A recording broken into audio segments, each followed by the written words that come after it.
O texto anunciado, Romanos capítulo 8, de 31 a 39, nos diz o seguinte: que diremos, pois, à vista dessas coisas? Se Deus é por nós, quem será contra nós? Aquele que não poupou o seu próprio filho, antes por todos nós o entregou, porventura não dará graciosamente com ele todas as coisas? Quem tentará acusação contra os eleitos de Deus? É Deus quem os justifica. Quem os condenará? É Cristo Jesus quem morreu, ou antes quem ressuscitou, o qual está à direita de Deus e também intercede por nós. Quem nos separará do amor de Cristo? Será tribulação, ou angústia, ou perseguição, ou fome, ou nudez, ou perigo, ou espada? Como está escrito: por amor de ti somos entregues à morte o dia todo. Fomos considerados como ovelhas para o matadouro. Em todas essas coisas, porém, somos mais que vencedores por meio daquele que nos amou. Porque eu estou bem certo de que nem morte, nem vida, nem anjos, nem principados, nem coisas do presente, nem porvir, nem poderes, nem altura, nem profundidade, nem qualquer outra criatura poderá nos separar do amor de Deus que está em Cristo Jesus, nosso Senhor. Vamos orar mais uma vez. Pai, nós pedimos-te em nome de Cristo, teu Filho, que tu nos ilumine mente e coração nessa noite, para que compreendamos a tua palavra. E por meio da exposição dela, Pai, ela nos torne mais acessível e aplicável ao nosso viver diário. Encoraja-nos, ó Deus, nesses dias sombrios que a tua igreja está vivendo. Faz raiar sobre nós a luz do testemunho do teu amor.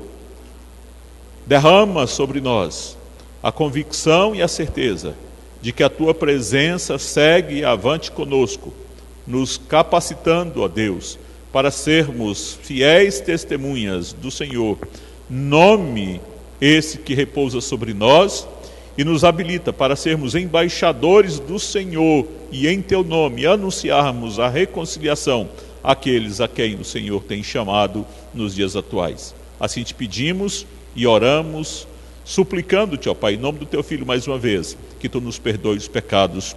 Amém. Vivendo seguros em tempos de tensão, meus queridos. Conforme nós brevemente temos falado, os dias não são os mais fáceis para se viver como igreja. O mundo no meio do qual vivemos, por causa do pecado, a queda, é um mundo hostil a Deus. É um mundo que vive no princípio de inimizade contra Deus e, por conseguinte, esse mundo também haverá de odiar os servos e os discípulos de Cristo, porque antes de odiar a nós, antes de odiar a igreja, o mundo odiou a Deus, o seu Criador.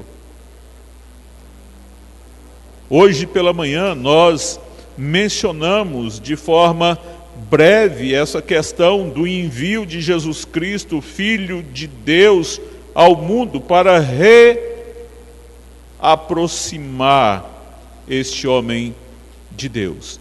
E Deus, nessa chamada Missio Dei, ou missão de Deus, nos enviou ninguém menos do que o seu próprio Filho. Ele veio para que eram os seus. Ele veio para o que era seu. E os seus não o receberam. Se você olha nessa perspectiva do envio de Jesus Cristo para o que era seu, e esses que eram seus não receberam, eu olho numa visão um pouco mais ampla e macro do que geralmente os estudiosos, os teólogos têm, alguns deles têm compreendido, que Deus enviou Jesus Cristo para os judeus e os judeus não receberam Jesus Cristo.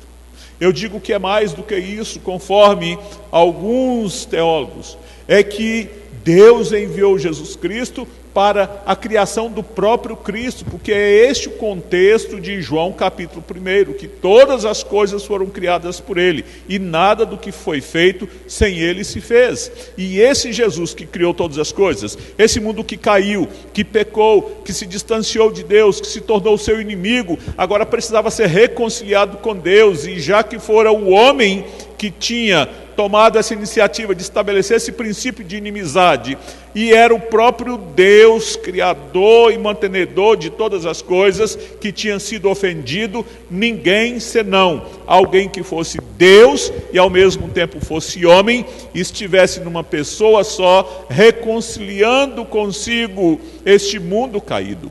Jesus é enviado exatamente para esse mundo, e o mundo rejeita.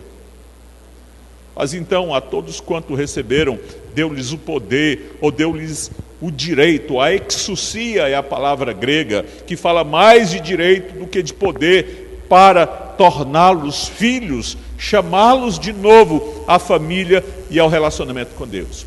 E é este o propósito que nós encontramos aqui nesta carta do apóstolo Paulo à igreja de Roma.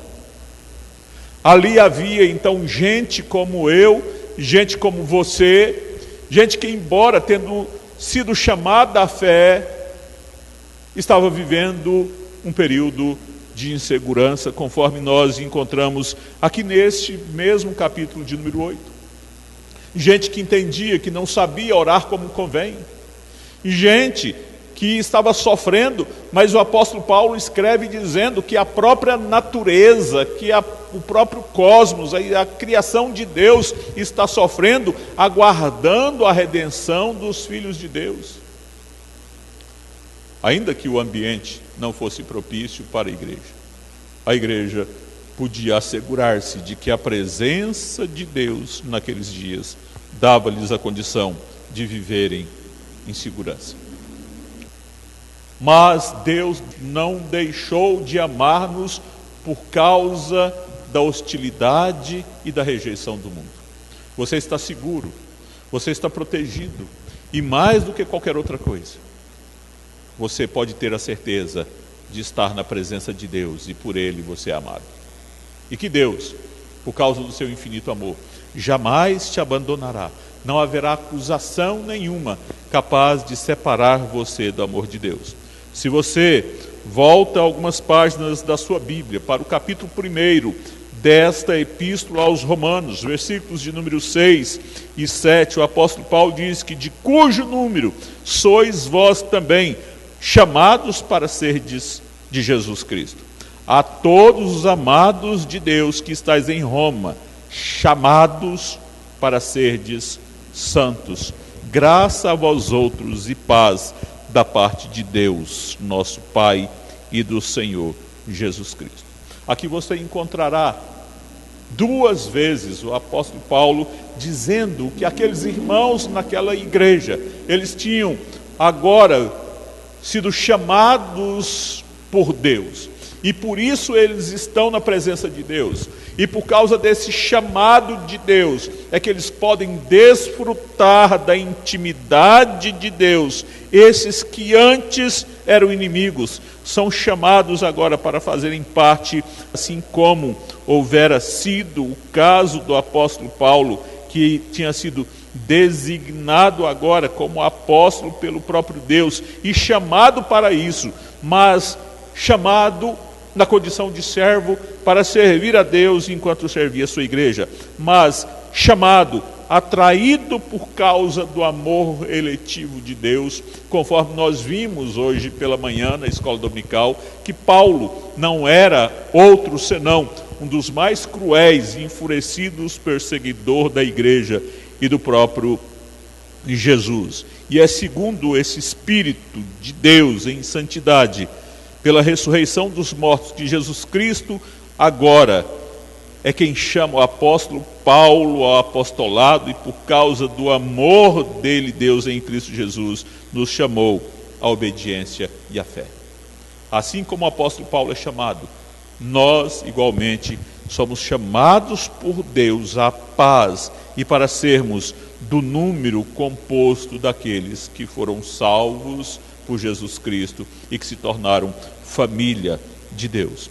E se você quer ouvir um pouco mais a respeito desse assunto, no capítulo 8, versículos 28 e 29, e chegando até a parte A do versículo 30, diz o apóstolo Paulo que sabemos que todas as coisas cooperam para o bem daqueles que amam a Deus, daqueles que são chamados segundo o seu propósito. Deus não chama ninguém sem um propósito. Deus chama com uma razão, com motivo e para desempenho de alguma missão.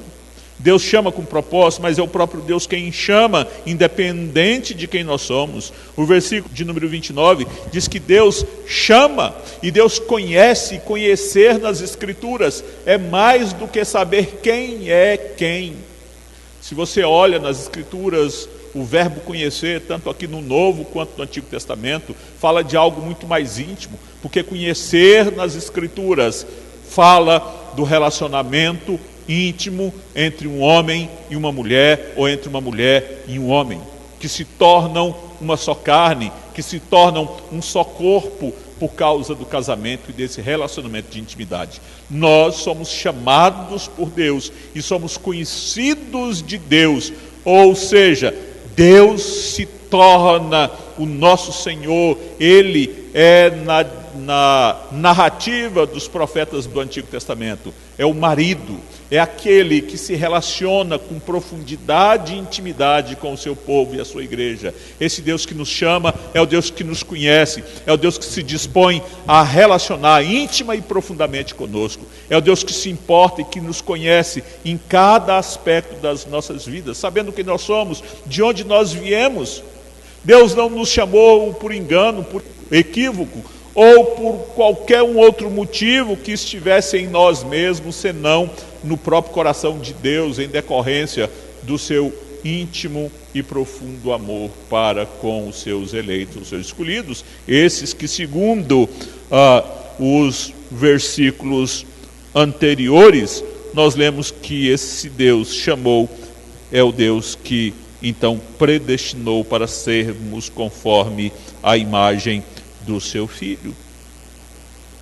Meus queridos, é possível que no versículo 30 você ainda perceba que Deus nos chamou, aqui no versículo 30, e aos que predestinou, a esses também chamou. A gente entende equivocadamente a doutrina da justificação, da eleição, da predestinação. Alguns, inclusive, a atribuem a Lutero, a semelhança do grande teólogo Alexandre de Moraes, ministro do STF, que diz que então é Lutero quem propôs essa doutrina, vivendo ele entre os anos 1200 e 1300, muito fora, muito antes do tempo. Mas é o próprio Deus quem crava a sua palavra com essa doutrina de que esse Deus quem chama é o mesmo Deus quem justifica, é o mesmo Deus quem elege, quem escolhe antes mesmo da fundação do tempo, para que nós sejamos a semelhança do seu Filho Jesus Cristo em santidade. Mas nós podemos viver seguros, porque foi Deus que nos chamou. Foi Deus que nos chamou à fé, foi Deus que nos chamou para que nós compuséssemos o número desses eleitos da sua família, para que fôssemos filhos e filhas do Deus Altíssimo, adotados em Cristo Jesus, o nosso primogênito, o primogênito de Deus, aquele que é o primeiro dentre muitos irmãos, agora que são adotados por causa do seu amor e o seu sacrifício, que nos redime da culpa do pecado e deixa de ter-nos na conta dos inimigos, daqueles que vivem num estado de beligerância, de guerra, de inimizade declarada contra Deus, para agora transformados em filhos e filhas do amor de Deus, vivamos consoantes ao seu próprio caráter, de acordo com a santidade que há nele o Deus Santo, que em 1 Pedro, capítulo 1, versículo de número 16, diz: sede santos, porque eu sou santo. É esse Deus que nos chama no estado em que nós estávamos, mortos em delitos e pecados. Deus nos chamou conforme aquela imagem que ele dá para que Ezequiel contemple um vale de ossos secos, onde não havia nenhuma perspectiva de vida, e Deus então junta tendões, carne, pele, de forma que dali surge um exército para a glória do Deus eterno. Esse Deus que nos chama, mas esse Deus que embora nos chamando, embora conhecendo o estado de rebeldes ou de rebelião na qual vivíamos. É Ele, Deus, quem chama inimigos para que esses inimigos sejam transformados e tornados parte da sua família, por causa do seu amor eletivo. E para tanto, já que Deus não pode contemplar diante de si o pecado, Ele então nos justificou, ou seja, Ele nos declarou justo, embora não houvesse justiça nenhuma em nós, embora não houvesse em mim e nem em você nada que agradasse a Deus, mas para que nós fôssemos aceitáveis à sua presença, Ele então nos justifica por causa do seu próprio amor, diz o versículo 30. E aos que predestinou, a esses chamou, aos que chamou, a esses também justificou. E justificação é uma obra exclusiva de Deus. É algo que acontece em nós, mas que nós não temos neste ato nenhuma participação. É exatamente o fato de Deus nos pegar aqui no estado de corrupção, morte e inimizade que tínhamos, e aqui está Cristo, a sua justiça, a obra que Ele realiza na cruz do Calvário para satisfazer ou para aplacar a ira de Deus, porque Deus, conforme você observará no capítulo 1 desta epístola, é um Deus que está irado contra a humanidade. Mas o apóstolo Paulo diz que esses foram chamados em Cristo para serem conformados à sua imagem. A justiça de Cristo, então, é pega aqui, é sacada em Cristo e vestida em nós. Este é o processo de justificação, de declaração de que agora nós somos não tornados justos, mas declarados justificados, porque nenhuma culpa há mais sobre aqueles que foram declarados justificados por Deus em Cristo Jesus. Esse Jesus que tem agora, no tempo determinado por Deus, de acordo com Gálatas 4:4, derramando o seu sangue sobre nós, para que Deus agora, quando dos céus olha para os nossos pecados, assim como na arca Deus olhava para o propiciatório, é como se chamava aquela tampa da arca, Ele não visse mais a transgressão do seu povo, mas o sangue de um cordeiro ou de um touro, de uma novilha que ali era derramado. Hoje, quando Deus dos céus nos olha, Ele já não vê a multidão dos nossos pecados, mas olha para o sangue de Cristo que foi vertido sobre nós, nos tornando favorecidos ou propiciados diante de Deus, nos justificando. E é exatamente diante do tribunal de Deus que Deus nos justifica. Quando todos nós, ainda no estado de inimizade, somos chamados à presença de Deus.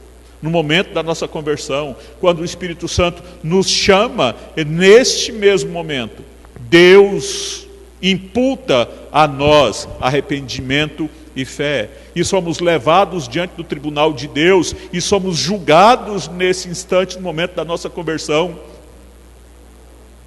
E ainda que por causa das nossas obras, nós sejamos achados culpados, Deus então, como que descendo do seu púlpito, da sua tribuna, do lugar em que Ele nos julga, para que nós não recebêssemos a justa paga em decorrência dos nossos pecados, em razão da sua ira, ela é aplacada, porque Deus então, no lugar de requerer de nós o preço do salário que nos era devido à morte, Ele então nos oferece um cordeiro, que é o seu próprio Filho, que recebe a culpa que era nossa.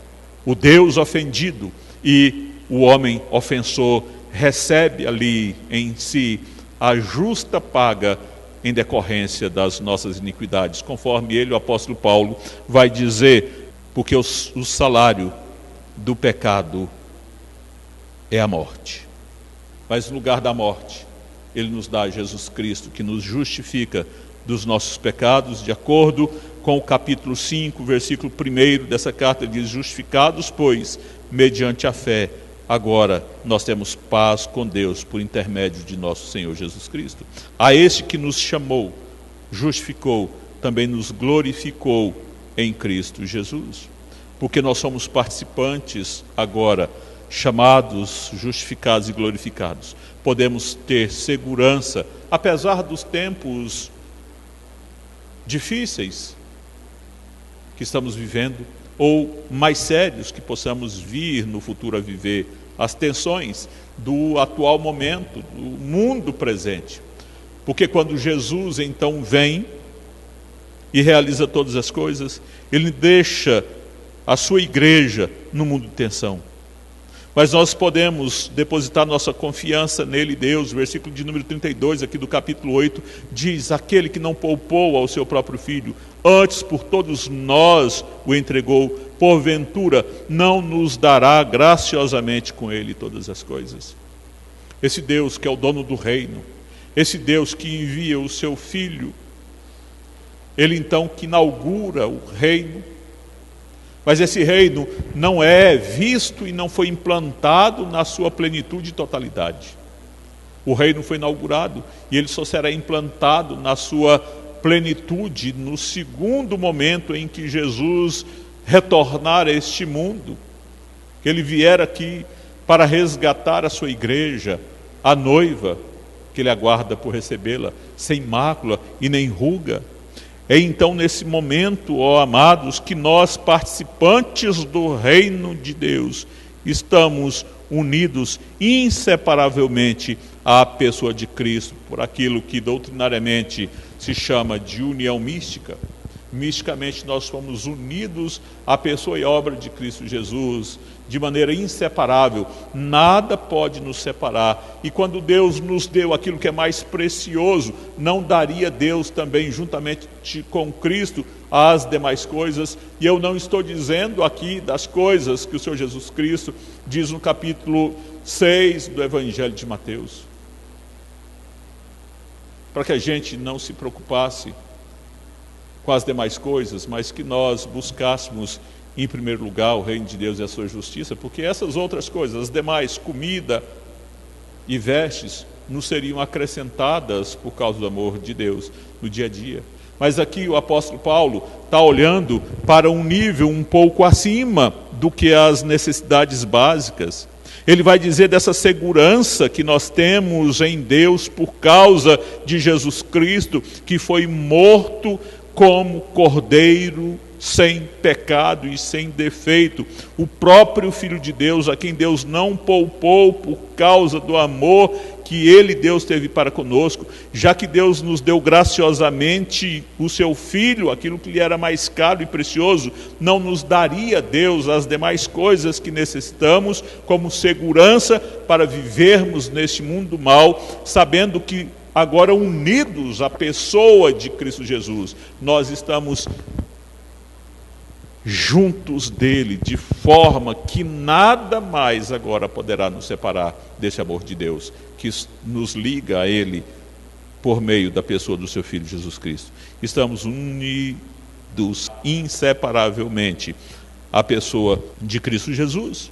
Somos participantes do seu reino, somos o povo de Deus em missão aqui nesse mundo. Ainda que esse mundo rejeite essa mensagem, ela é a mensagem da reconciliação que nós temos que levar avante, anunciar, porque nós somos participantes do reino de Deus, estamos ligados à pessoa daquele que reina e governa.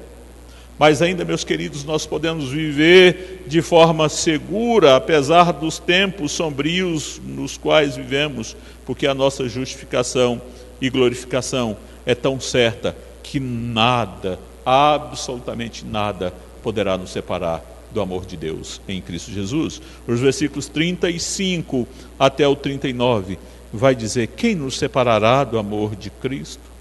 Será tribulação, ou angústia, ou perseguição, ou fome, ou nudez, ou perigo, ou espada?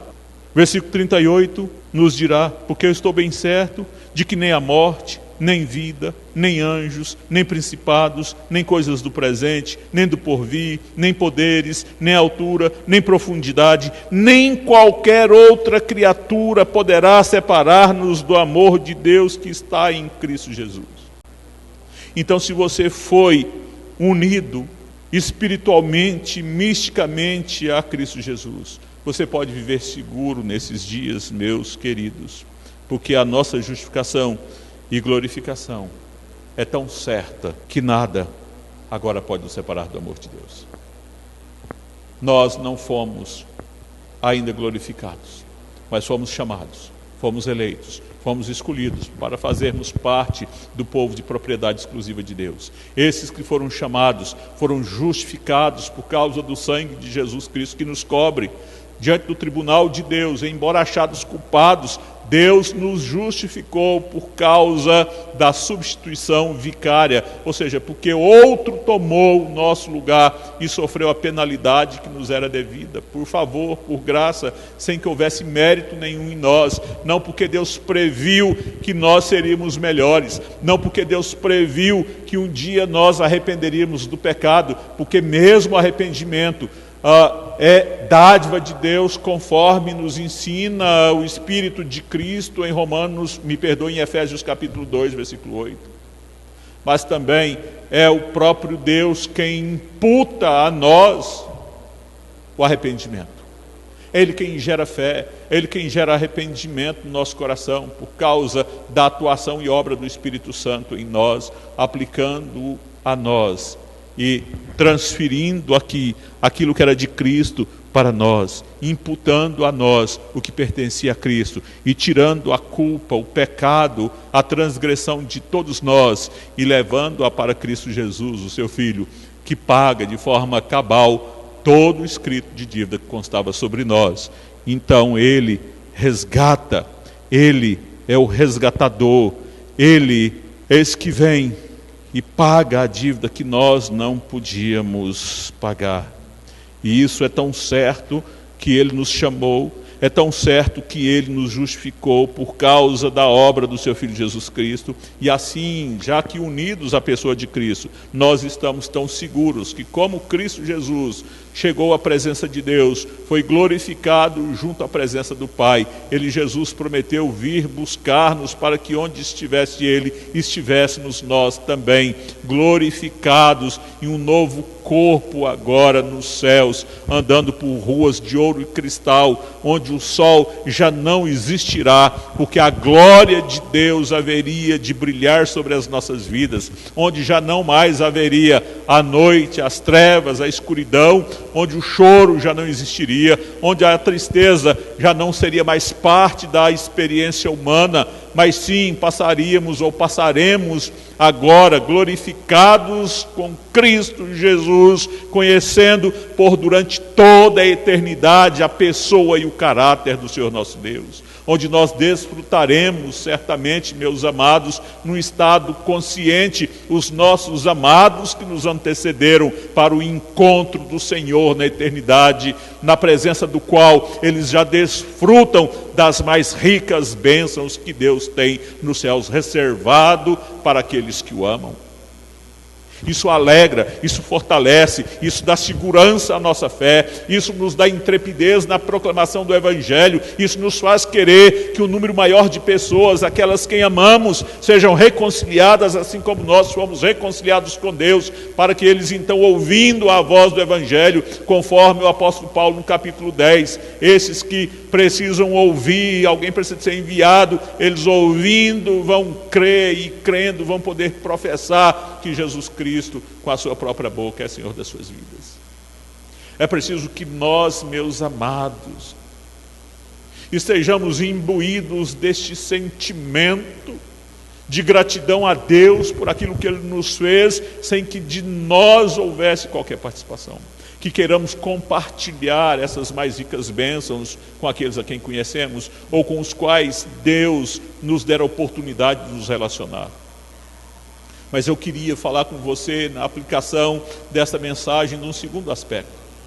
Às vezes nós somos tendentes a querer anunciar o Evangelho a um grupo de pessoas que nós entendemos que são mais suscetíveis a crer, mais fáceis, um coração mais amolecido ou receptivo à mensagem do Evangelho.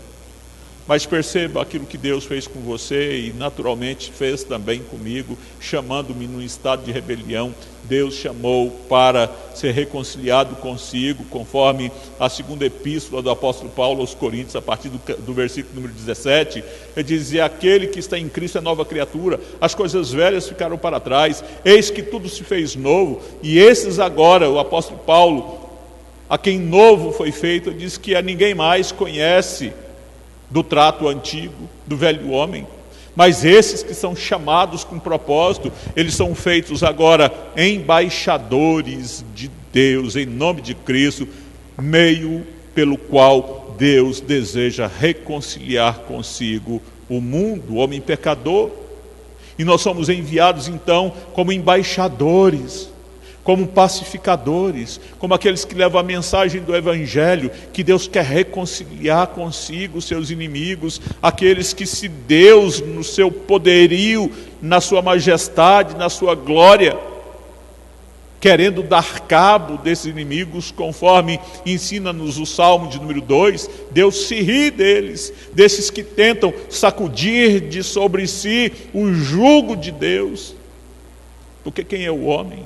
Quem é o homem para resistir ao poder e ao querer de Deus? Mas aqui então nós podemos seguramente, apesar desse mundo não ser suscetível ou disposto a ouvir a mensagem do Evangelho, é preciso que nós preguemos, é preciso que nós anunciemos que Deus nos enviou numa embaixada de paz, porque se esses que ouvirem, chamados pelo Evangelho, justificados por causa do sangue de Cristo, que nos cobre, que nos propicia, este sangue de Cristo que é o nosso propiciatório, ele, o próprio Cristo, é o propiciatório que nos cobre diante do olhar de Deus, fazendo com que nós sejamos favorecidos pela sua graça. Meus queridos, podemos viver seguros, porque nada, mas nada em absoluto pode separar-nos deste amor. Quem nos condenará? É Cristo Jesus, quem morreu, antes quem ressuscitou, o qual está à direita de Deus, que também intercede por nós. A palavra de Deus diz que nós temos advogado junto de Deus, Jesus Cristo, o justo.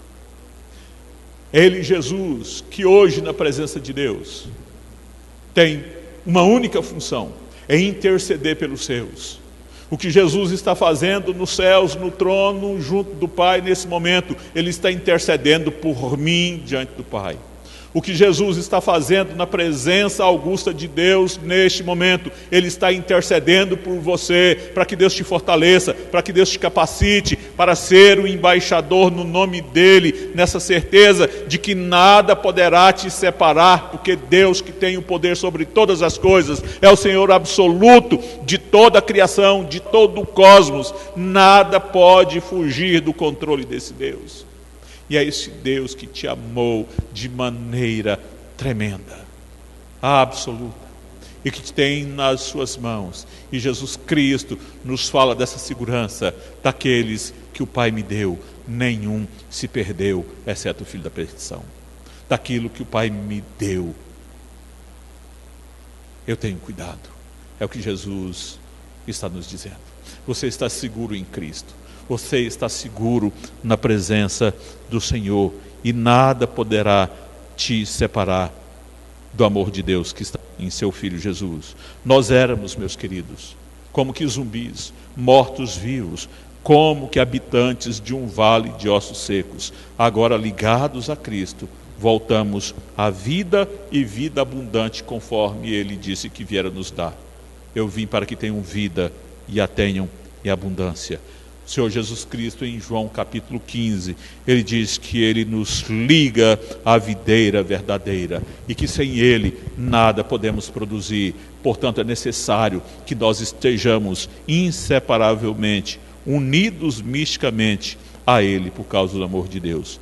E agora, assegurados da glorificação que é tão certa, podemos viver para a glória do Senhor nosso Deus, testemunhando de Cristo Jesus todos os dias da nossa vida, na certeza de que Ele tem cuidado de nós, na certeza de que nenhum bem nos faltará, porque Deus nos deu aquilo que lhe era mais caro e precioso, o seu próprio Filho, Jesus Cristo, para nos salvar e redimir dos nossos pecados, inserindo-nos na videira verdadeira, fazendo com que agora, nós que éramos oliveira brava, fôssemos enxertados na oliveira mansa, na oliveira verdadeira, e produzíssemos frutos dignos de arrependimento, e fôssemos assim embaixadores em nome de Cristo, pelo qual Deus deseja reconciliar consigo este mundo caído e pecador, que vive num estado de hostilidade com o próprio Deus, e em razão disso, inimizade contra a sua igreja e o povo de Cristo Jesus.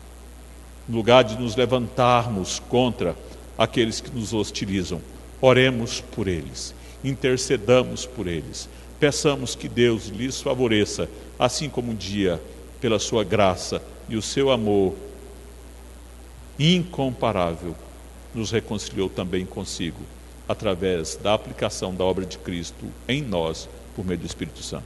Seguros na presença de Deus, oremos nesse momento. Pai bendito, Deus de bondade e misericórdia, ainda que nós não saibamos orar como convém, ainda que toda a criação gema só um instante, aguardando o encerramento do número daqueles a quem o Senhor escolheu antes da fundação do mundo, e assim sejamos todos redimidos, para que também conosco, ó Deus, a natureza seja redimida. Nós podemos contar com a segurança de que o Senhor nos tem nas tuas mãos, e que nada poderá separar-nos do teu amor, ó Deus, que está em Cristo Jesus. Sustenta-nos como teu povo, firma-nos, ó Pai, a nossa fé, solidifica, ó Deus, a nossa profissão de fé, que tu és, ó Jesus, o Filho de Deus que tira o pecado do mundo, que tu és o Messias, o Cristo de Deus, assim como o Senhor, por meio do Espírito, revelou-te a Pedro naquele dia, ó Pai.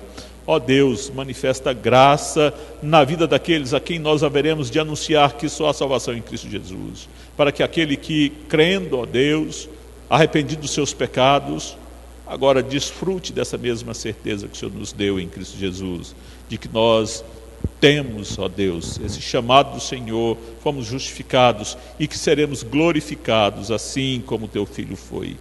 Abençoa-nos, ó Pai, durante essa semana, abençoa-nos no dia de hoje, revista-nos com o poder do alto, guarda-nos debaixo das tuas asas, ó Deus, proteja o teu povo, visita os teus servos que nesse momento cultuam ao Senhor, apesar da distância, ainda que remotamente nas suas casas, ó Deus, visita-os onde quer que estejam e dispensa a eles a tua bênção, renova-lhes a fé, revigora-lhes a convicção das coisas que se não veem, mas que se esperam para o futuro, pois elas, ó Deus, nos são, ó Pai Santo, claras aos olhos daqueles que pela fé enxergam o teu reino. Ó Pai bendito, nós antevemos aquilo que Cristo Jesus nos foi preparar, ainda que a tua palavra diz que na mente, no coração do homem, ó Deus, essas coisas ainda não são perceptíveis perfeitamente. Ó Deus amado, pela fé nós confiamos nas promessas do teu Filho Jesus Cristo e aquilo que nos é assegurado na tua palavra, ó Pai bendito. Abençoa e dispensa a tua bênção sobre esses teus servos que aqui estão e que participam da liturgia do culto dessa noite.